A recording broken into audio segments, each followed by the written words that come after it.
Hey everyone, welcome back to my channel. আজকের recipe হচ্ছে chicken potato cutlet. বিকেলের নাস্তা হিসেবে অথবা বাসায় গেস্ট আসলে সার্ভ করার জন্য এটা একদম পারফেক্ট আর মজার একটা খাবার। তাছাড়া আপনারা চাইলে কিন্তু এই কাটলেটগুলো বেশি করে বানিয়ে নিয়ে ফ্রোজেন করেও রাখতে পারবেন। আজকের ভিডিওতে আমি আপনাদের সাথে সবচেয়ে সহজ উপায় কেমন করে এই কাটলেটটা বানানো যায় সেটাই শেয়ার করব। আশা করছি আপনাদের কাছে ভালো লাগবে। প্রথমে আমি চুলায় মিডিয়াম আঁচে একটা প্যান বসিয়ে নিয়েছি। এর মধ্যে এখন প্রায় 2 টেবিল চামচ পরিমাণ তেল নিয়ে নিলাম। তেলটা একটু গরম হয়ে যাওয়ার পর এর মধ্যে এখন আমি পেঁয়াজ কুচি নিয়ে নিচ্ছি প্রায় হাফ কাপের মতো। এখানে একটা মিডিয়াম সাইজের পেঁয়াজকে আমি একদম ছোট করে কুচি করে নিয়েছিলাম। এখন পেঁয়াজটা হালকা নরম হয়ে যাওয়া পর্যন্ত আমি এটাকে একটু ভেজে নেব। পেঁয়াজটা নরম হয়ে যাওয়ার পর এখন এর মধ্যে আমি আদা রসুন বাটা দিয়ে দিচ্ছি 1 চা চামচ, আর এখানে আমি 1 চা চামচ একদম ভরে নিয়েছি। এরপর আমি দিয়ে দিচ্ছি একটা কাঁচা মরিচ কুচি। এখন আদা রসুন আর কাঁচা মরিচটাকে আমি 1 মিনিট একটু ভেজে নেব, আদা রসুনের কাঁচা গন্ধটা চলে যাওয়া পর্যন্ত।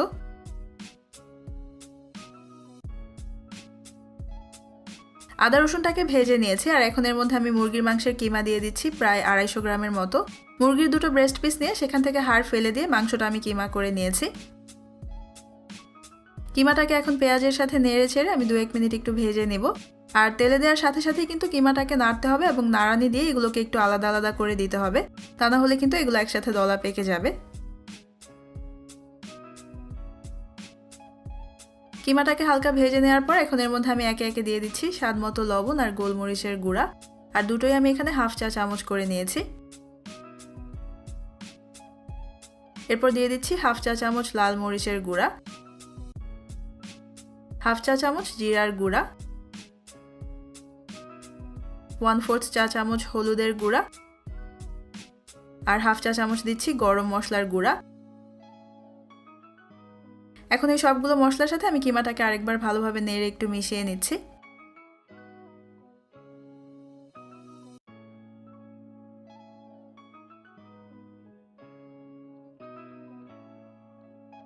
এখন আমি এটাকে ঢেকে দিলাম, আর চুলার আঁচ এখন মিডিয়াম লো করে দিয়েছি।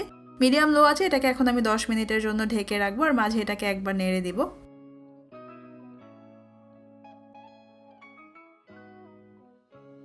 প্রায় 10 থেকে 12 মিনিট পর ঢাকনাটা তুলে আমি এটাকে এখন একবার নেড়ে নিচ্ছি।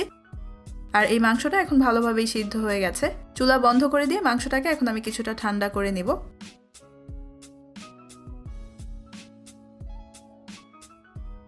কিছুটা ঠান্ডা করে নেওয়ার পর মুরগির মাংসের কিমাটাকে এখন আমি একটা বোলে নিয়ে নিয়েছি। আর এখানে দুটো মিডিয়াম সাইজের আলু সিদ্ধ করে আমি ভালোভাবে ভর্তা করে রেখেছিলাম, সেটা এখন এখানে নিয়ে নিয়েছি।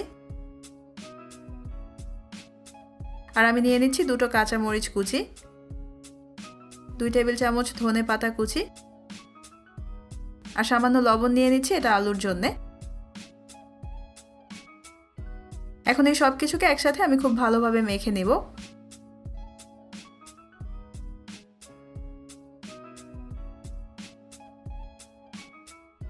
সবকিছু একসাথে মেখে নেওয়ার পর এখন এখান থেকে আমি কাটলেট শেপ করে নিব। আর আমি আজকে কাটলেট গোল করে বানাচ্ছি, তবে আপনারা আপনাদের পছন্দ মতো যে কোনো শেপেই কাটলেট বানিয়ে নিতে পারবেন। কিছুটা পরিমাণ হাতে নিয়ে প্রথমে এটাকে আমি একটা বলের মতো শেপ করে নিয়েছি। এরপর এটাকে এভাবে একটু চেপে নিয়ে আমি কাটলেটের শেপ করে নিচ্ছি। আর চারপাশ থেকে একটু চেপে এটাকে সমান করে নিতে হবে যাতে পাশে কোনো ফাটল না থাকে। এখন একইভাবে আমি বাকি সবগুলো কাটলেট শেপ করে নিব।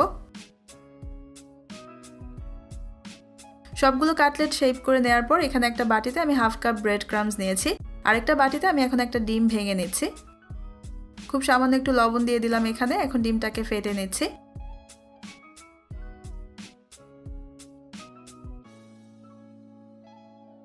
এখন একটা করে কাটলেট আমি প্রথমে ফ্যাটানো ডিমে মাখিয়ে তারপর ব্রেড ক্রাম্বসে গড়িয়ে নিব, আর সবগুলো কাটলেটকে আমি একইভাবে ডিমে মাখিয়ে তারপর ব্রেড ক্রাম্বসে গড়িয়ে নিব।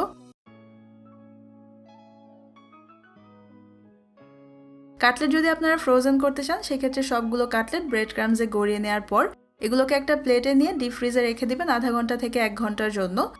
যখন এগুলো কিছুটা শক্ত হয়ে যাবে তখন ফ্রিজ থেকে বের করে যে কোনো এয়ারটাইট বক্স অথবা জিপলক ব্যাগে ভরে এগুলোকে আপনারা ডিপ ফ্রিজে রেখে দিতে পারবেন 1 মাসের জন্য। আর ভাজার সময় ফ্রিজ থেকে বের করে ডিফ্রস্ট করে ভেজে নিলেই চলবে।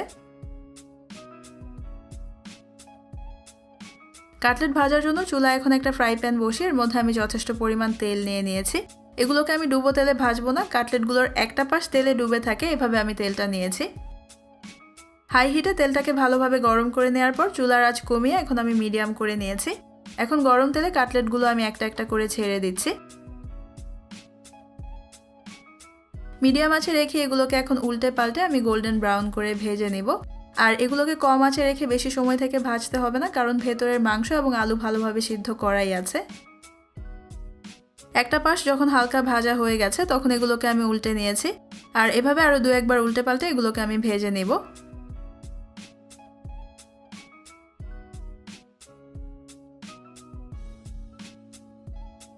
এই কাটলেটগুলো এখন ভাজা হয়ে গেছে, তেল ঝরিয়ে আমি এগুলোকে একটা কিচেন টাওয়েলের উপর তুলে নিচ্ছি। তৈরি হয়ে গেল খুবই মজার একটা খাবার, চিকেন পটেটো কাটলেট। এই কাটলেটগুলোকে আপনারা কেচাপের সাথে সার্ভ করতে পারবেন। আমি আশা করছি আমার আজকের রেসিপিটা আপনারা বাসায় ট্রাই করবেন, আর বাসায় বানালে আমার সাথে আমার ফেসবুক গ্রুপে পিকচার শেয়ার করে আমাকে জানাবেন কেমন হয়েছে। গ্রুপের লিংক আমি নিচে ডেসক্রিপশন বক্সে দিয়ে দিব। আমার আজকের ভিডিও দেখার জন্য আপনাদের সবাইকে অনেক ধন্যবাদ। সবাই অনেক ভালো থাকবেন এবং সুস্থ থাকবেন। আল্লাহ হাফেজ।